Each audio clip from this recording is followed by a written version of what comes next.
Tonight's Prom looks set to be unlike anything that you've seen or indeed are likely to see this season. Hosted by musician, actor and all-round comedy rock god Tim Minchin, who joins me now. Tim, how's it going to go tonight? I don't know what's happening. I'm very late and I haven't learnt my lines. You're beautiful. Good. And I love you. I love you. I don't know what's going to happen at all. Welcome to BBC's first ever comedy prom.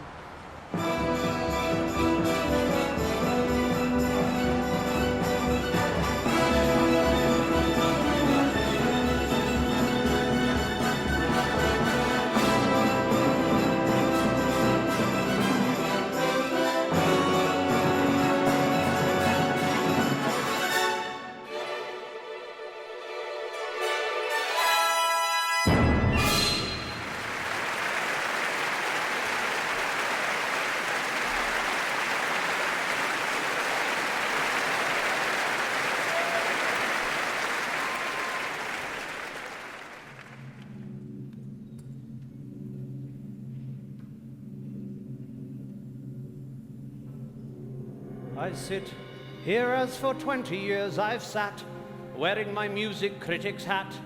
I mean, it's clearly not an actual hat, it's metaphorical. And in those 20 years I'm sad to say these wondrous promenades have gone from bad to worse to bad to pretty crap to bloody horrible. I admit I'm a bit of a classical music boffin, and although I've said this often, the final nail in the coffin of these proms is surely imminent. Yes, we survived Nigel effing Kennedy, but surely there's no earthly remedy for a night of so-called comedy hosted by an immigrant.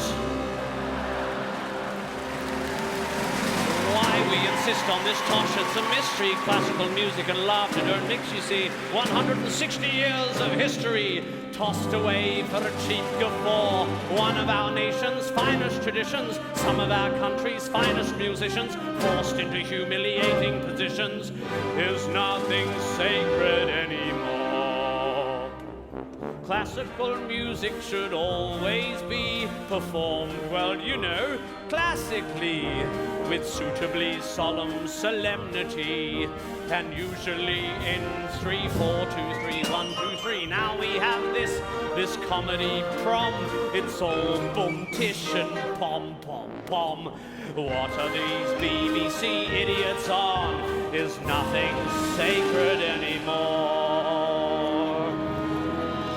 I remember, it seems like yesterday, watching the greats who'd come to play. It was so magical and gay, back when gay meant something good. I wish that I were back there once again, when the orchestras were made of men, and some patience and a penny could give you Henry Wood, you would get wood.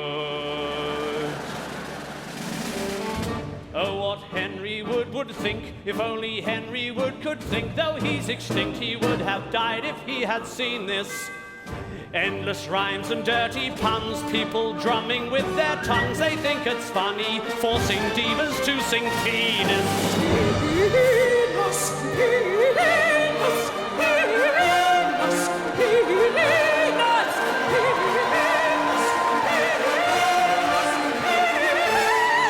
get off! Penis muffins from Proms! I remember, it seems like yesterday, when conductors were bearded and grey. This little twerp is not yet shaving, or even looking at the score. Is nothing sacred anymore. We used to care about the art. I mean, honestly, look at this violinist chart. It actually says fart. Is nothing sacred anymore.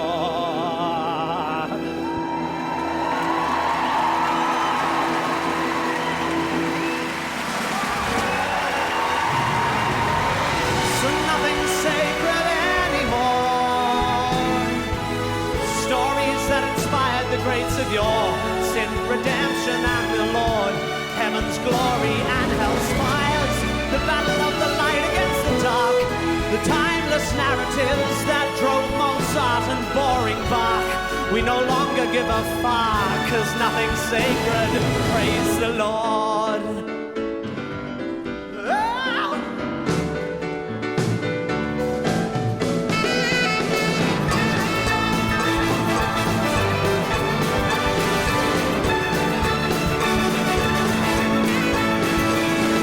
I reckon it's time to start a new tradition, something designed for us comic musicians. We'll do it every year at the comedy prom. It'll be a ritual from now on. At the end of the night, right? Listen up before they kick us out. Start packing up. I reckon all you peasants in the cheap seats should take off your clothes and ride naked on the floor while a member of the royal family plays the tune to Doctor Who on a guitar. Yeah. Seemed reasonable at the time. Welcome to the planet's first comedy prom. Go insane.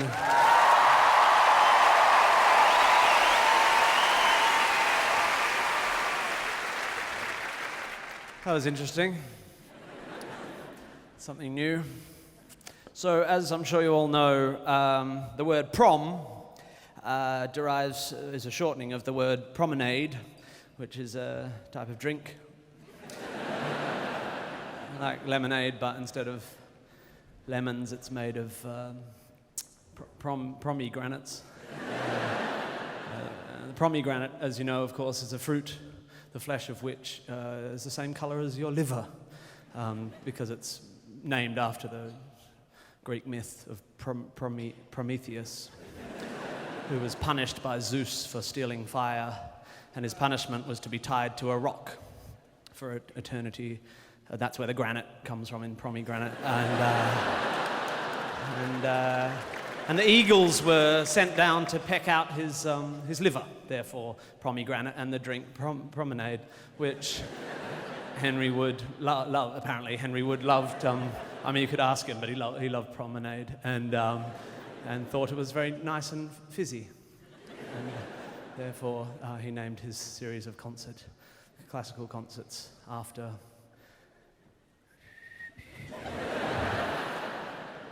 Tonight you are going to see a classical pianist, an opera singer, some puppets, a beatboxer, a rapper, and a mime artist, especially for the Radio 3 listeners at home. And me, Tim Minchin, who's been engaged on the promise that I won't... thanks. A few people just realised it was me. I've been engaged on the promise that I won't swear or talk about Jesus or mention the riots. Down. Because this is a promenade and we want to keep it fizzy. Your first guest tonight was, in the early parts of this century, a successful rapper. He played with people like Mark Ronson, Lily Allen, and the late Amy Winehouse. In 2008, he turned his hand to comedy, and he now plays with the likes of me. Interesting career move. Please welcome the absolutely lovely and hilariously funny Doc Brown.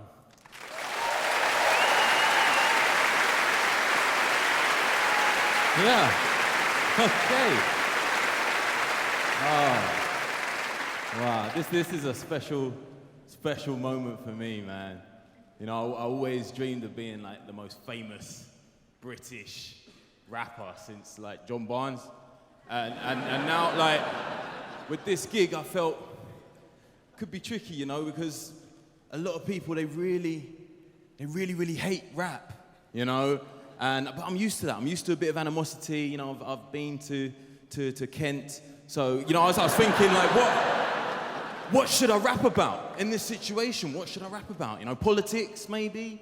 No, you know, I'm way too much of a fence sitter when it comes to politics. You know me, I'd be like, forget Nick Clegg, he's a wannabe. However, I do agree with some of his policies. Just, you know, that's no good. You know, street crime, I can't really get into that. You know, I've never been a criminal of any kind, never been to prison. You know, and I never was one of those kids either who would forcibly do jail time just to beef up my street creds. You know, I don't think I could maintain the hard facade. In fact, even just using words like facade would probably blow my cover relatively early. So I figured, look, it's the Royal Albert Hall. I'm at the Proms. It doesn't get any more British than that, right? So I figured I will rap about a British institution, okay? Because I figured, you know, look, I'm living my dream right now. That's how I really feel. I'm living the dream, and I want to share my dreams with you, okay? Because everybody's got a fantasy, a mad scheme, a crazy plan, a dream that we could make reality. Maybe my plan's sad, but since I was a lad, I wish David Attenborough was my granddad. You look at me like, this man's mad, get a CAT scan, you're one horn short of a jazz band. Yeah, it may seem strange for a rap fan to wish for Attenborough's voice on my sat-nav. He'd be my guide, I'd be Robin to his Batman. I'd help him research wolf cubs in Lapland. You know, I'd be like, Grandad, I saw another one. He'd give me a hand clap, cause that man's a living legend. The best yet, he was flipping old when I was little, still isn't dead yet. And when he pops his clogs, I'll be crestfallen. He never sat me on his knee for a bed story. Wish I could just put him on as a very special vocal guest on my song. I'd have him do a little cameo feature saying, Doc Brown's an incredible creature. Yeah, imagine that. Of all my crew, I wish Attenborough had my back. And we could spend a beautiful future together. He could dumb it down for me, I could get clever, tell him all about rap and girls. He could tell me all the facts of the world. But what's the chances he'd be listening to some little rap? He probably thinks it's all bitches and stuff, but Dave is so much more. I aspire to have lyrics like yours. I'd love to rap about panthers that ran fast. Damn, I wish Attenborough was my grandpa. Yeah, I wish Attenborough was my grandpa. Oh, damn, I wish Attenborough was my grandpa. You can but dream, you can but dream. You can but dream, you can but dream. You can but dream, you can but dream. You can but dream, you can but dream.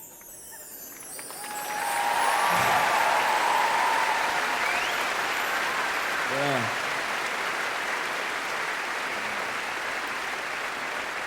Thank you.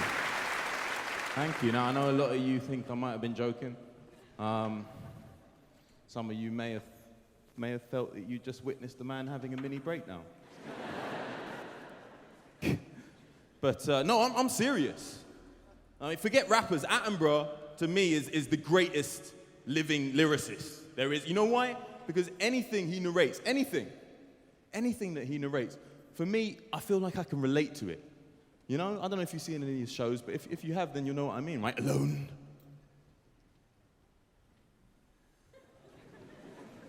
Alone. The giant Pacific octopus scours the seabed in search of the perfect den. It must be perfect, for it's going to be her home for the next 6 months. She's carrying fertilized eggs.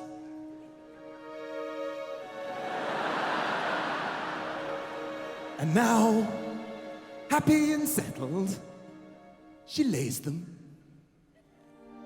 100,000 of them. Over the next 6 months, she carefully tends to her brood, never leaving the den for a moment. Thus, unable to leave, she is starving. Many of these young will not reach adulthood, but she's given them the best possible chance. Her final act of devotion, gently blowing warm water over the surface of the eggs to encourage them to hatch. And after a long and lonely vigil, she is dead.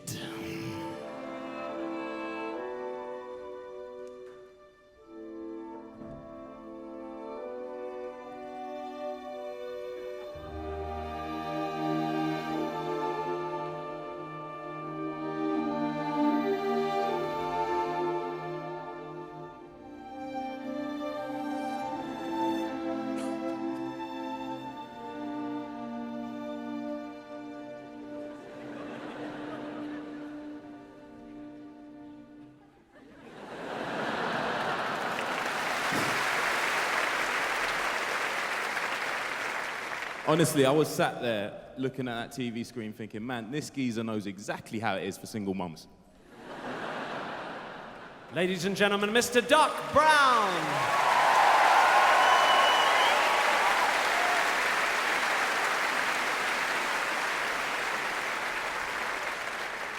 Our guest conductor is no stranger to the Proms, having performed in front of 30,000 people on the last night of the Proms in Hyde Park. Give it up one more time for Sue Perkins.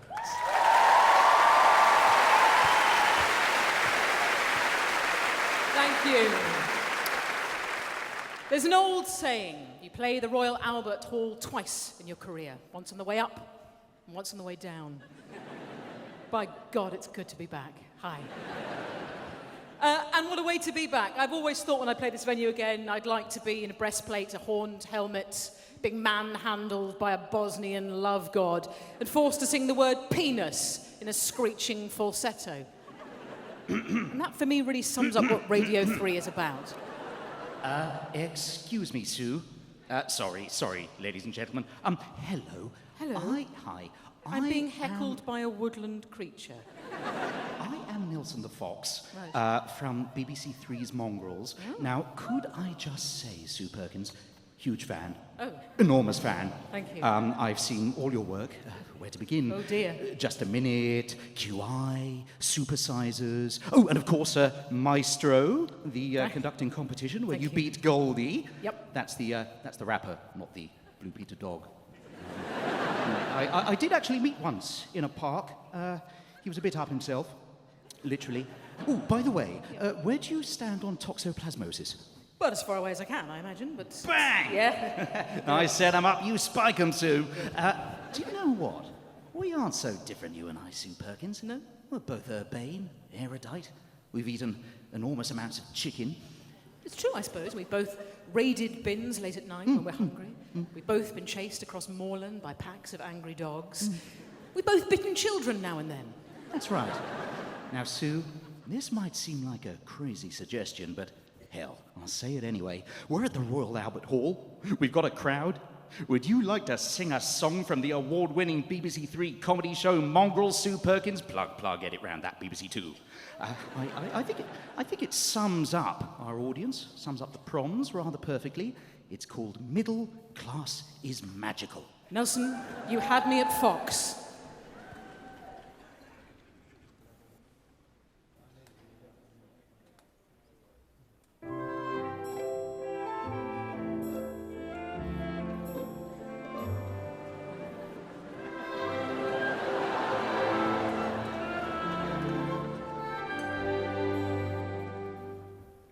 Middle class is magical, a safe world free from strife.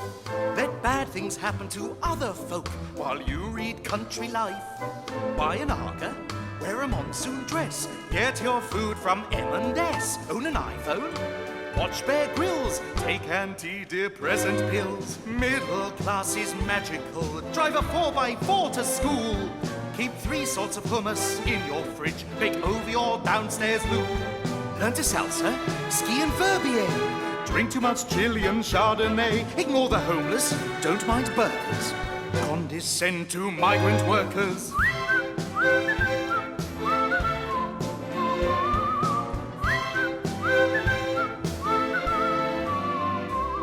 When all the world is middle class, there'll be no poverty or starvation. 'Cause we'll all grow our own mouths too, and Myleene class will rule the nation. Because middle class is magical. Join us and you'll see. You're already halfway there, 'cause you're not watching ITV. Yes, middle class is magical. What matters is what we wear. Let's pay someone else to do the difficult jobs while we work on our hair. Middle class is magical, yeah.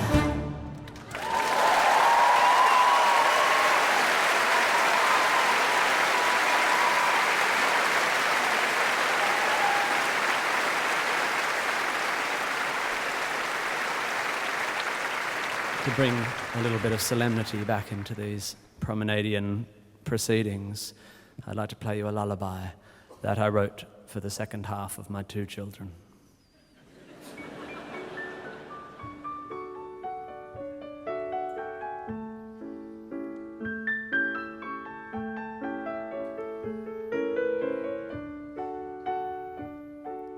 Sleep, little baby, sleep now, my love.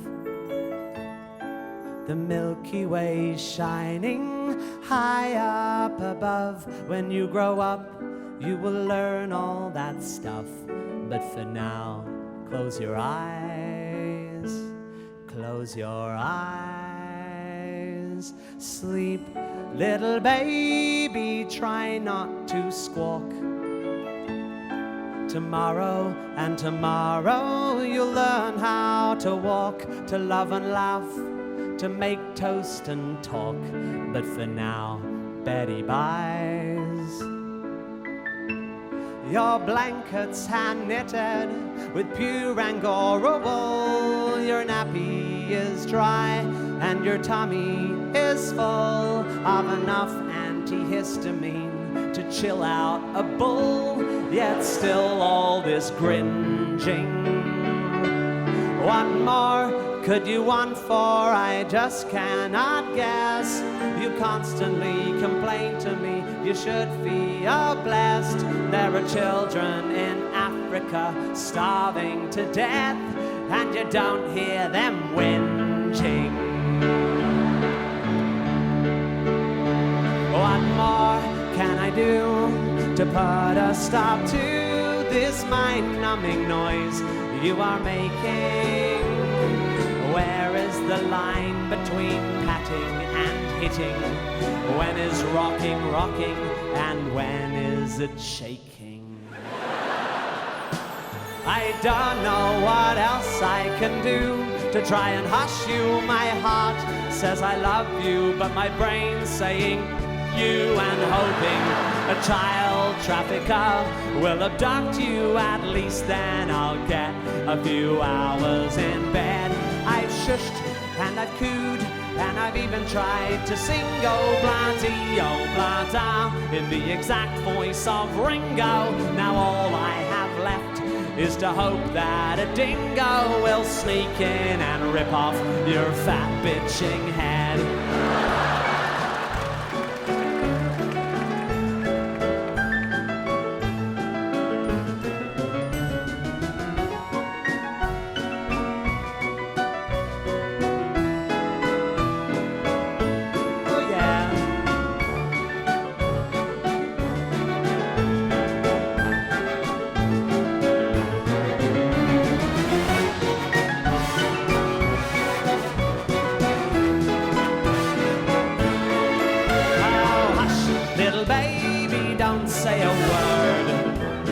Papa's gonna buy you a mockingbird in the hope you get avian flu.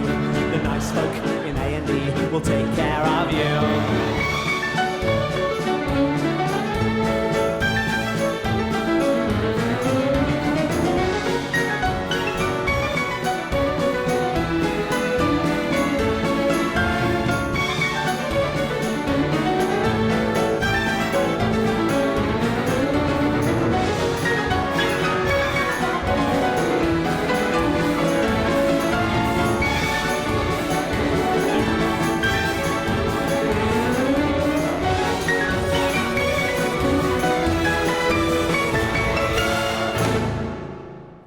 That's it. Close your eyes. Shh, not a sound. I can barely see your tiny belly moving up and down.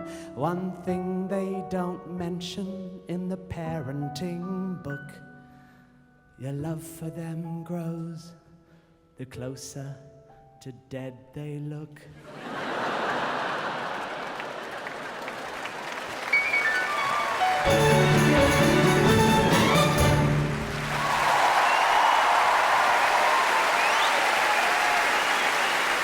Please maintain and enhance your applause for the indescribably wonderful boy with tape on his face.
I don't suppose I'll get many more opportunities to do that.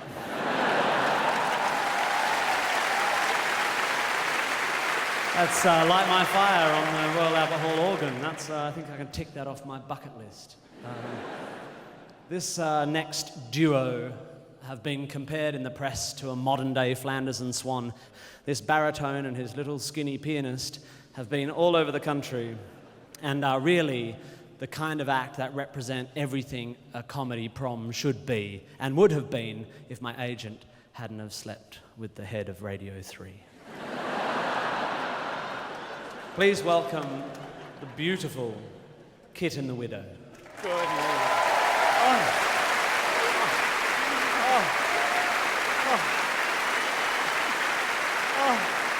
That was close. Lavatory seats, toilet plungers. I mean, I know the vandals are at the gates, but Henry Wood must be spinning in his grave. Listen to that hum, we can hear him. Are we in the right place? Well, no, are we in that? Because there should be a fountain. Somewhere here there should be a fountain. Oh, what's happened to the fountain? Well, then did it get lost in the looting, probably?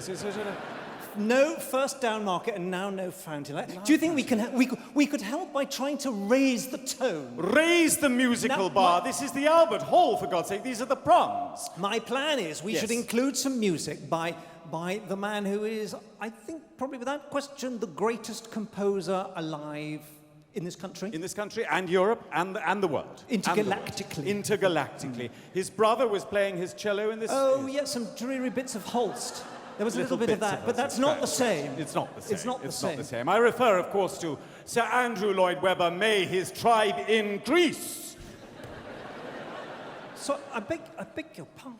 He's not Sir Andrew Lloyd Webber. His name is Lord Lloyd Webber. Lloyd Webber. Yes. I am not worthy. I am not worthy. I am not worthy. These things are terribly important. They are. And since we seem to be chasing the Saturday night ratings, what better than to place?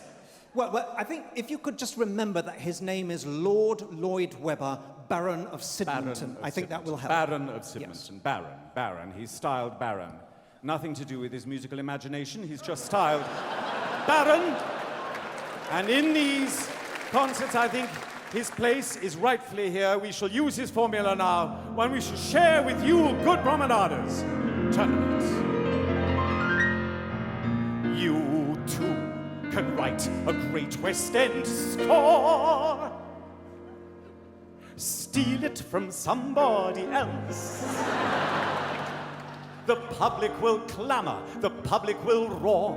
They won't know the best tunes were written before. Prod their memories with some musical arrow that sounds quite like bolero. And sit back as it sells. You too can write a great West End score. Steal from somebody else. Young Mendelssohn wrote this lovely violin tune. I don't know, but I love it. I don't see why it moves me. Gold and Tropft, Blatt und Blatt. I bet Richard Strauss couldn't think of that. Open up your mind, let your fantasies unwind, and if Puccini's Fanciulla sounds the same, safer that than rip off La Boheme. You too can write a great West End score, steal it from somebody else. It's very easy, don't think it's strange. All you need is a good piece by Bach, and no one will know once you've made the odd change. It's an illusion. It's not as original as they all claim. It's the prelude in C all the time. But the royalties still stay the same. Voll-tempered Klavier, Fugue in E major, sung high by Michael Ball. Love changes bugger all.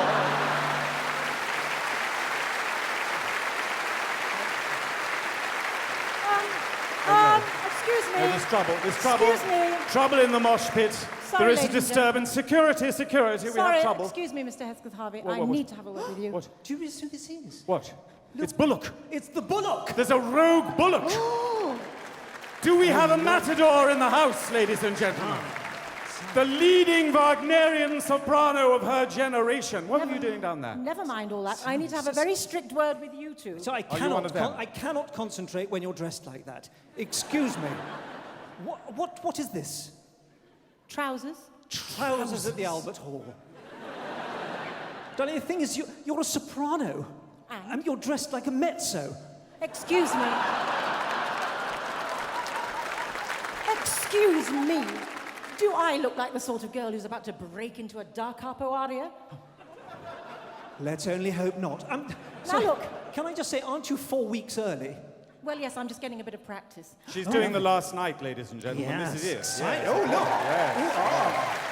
But meanwhile, Yes. I've got the most marvellous Sondheim song here, and I think we should do it. A to make up for what Sondheim you've song to been do saying. now? Absolutely. I can't wait. Which one? Oh, This one. Oh, look, Susan Bullock. Ladies and gentlemen, the leading Wagnerian soprano of her generation will now deliver, by Stephen Sondheim and Mary Rogers, The Boy From.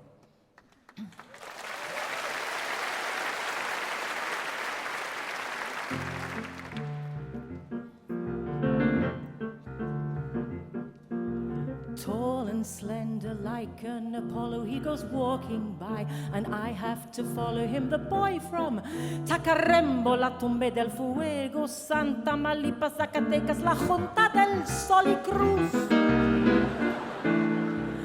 When we meet, I feel I'm on fire and I'm breathless every time I inquire how are things in Tacarembo, la Tumbe del Fuego, Santa Malipa, Zacatecas, la Junta del Sol y Cruz. Why, when I speak, does he vanish? Ooh, why is he acting so clannish? I wish I understood Spanish.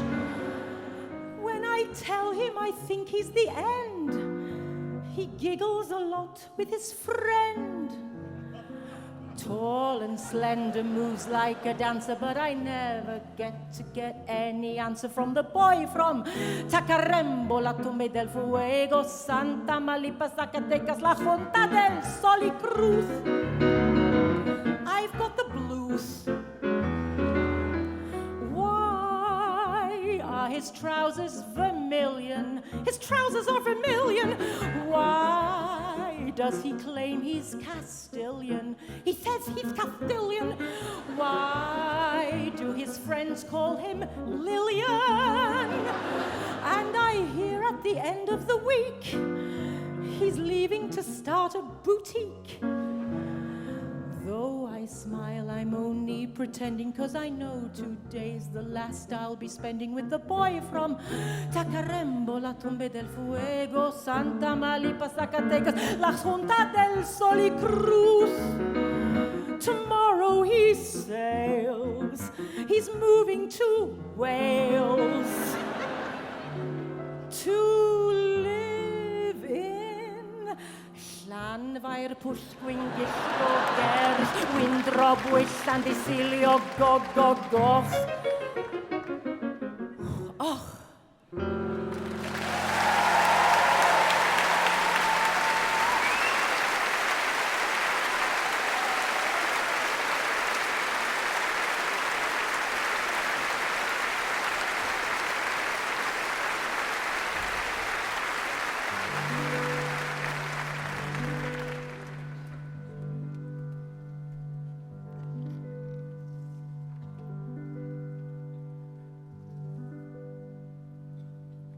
Fairy liquid squeegees and dismembered brollies, Coca-Cola cans and rusting shopping trolleys, several discarded single black Doc Martens, hordes and hordes and hordes of old McDonald's cartons, half a Fiat 126 to claim the insurance, prophylactics way beyond mankind's endurance, Tesco bags and bits of orange nylon rope, and look, there are bottles labeled Cherryade and Rocket Thunder, empty packs of cigarettes and Golden Wonder, toys that you get given free at service stations, plastic fobs from Henley members' reservations, orange peel and Castrol Super Lube containers, Baco foil and Adidas athletic trainers, double blade disposable blue razor blades, and look, there are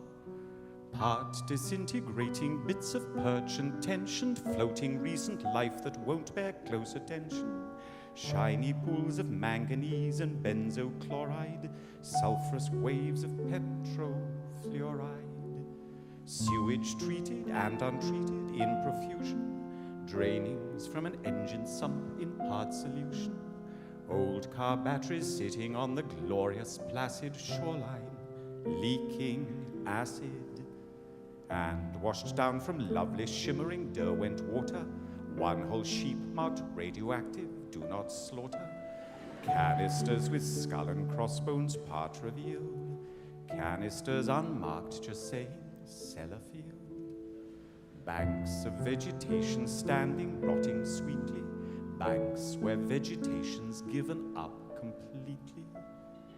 There I sat down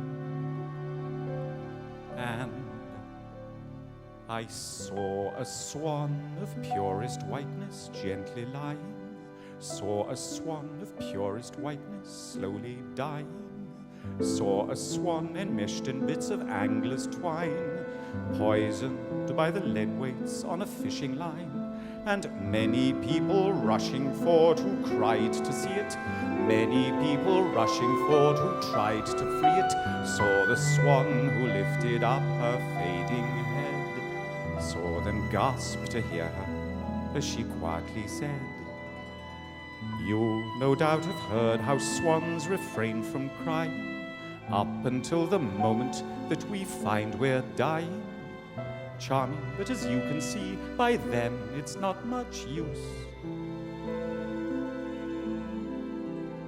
Quite apart from which swans aren't responsible, you know. So, what's your excuse?"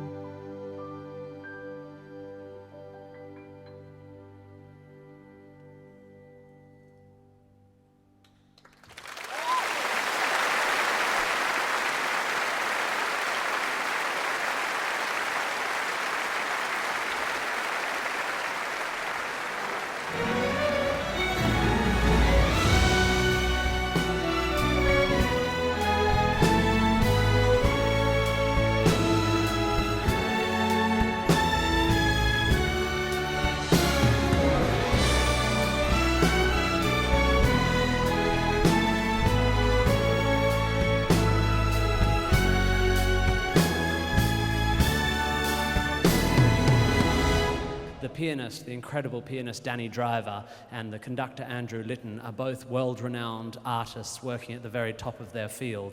It says in my notes that Danny was to play Grieg's famous piano concerto in A minor, but I met the conductor Andrew in the loo just during interval, and he was wildly waving his baton about and exclaiming that he was definitely conducting the Tchaikovsky. But either way, please welcome Danny Driver and Andrew Litton.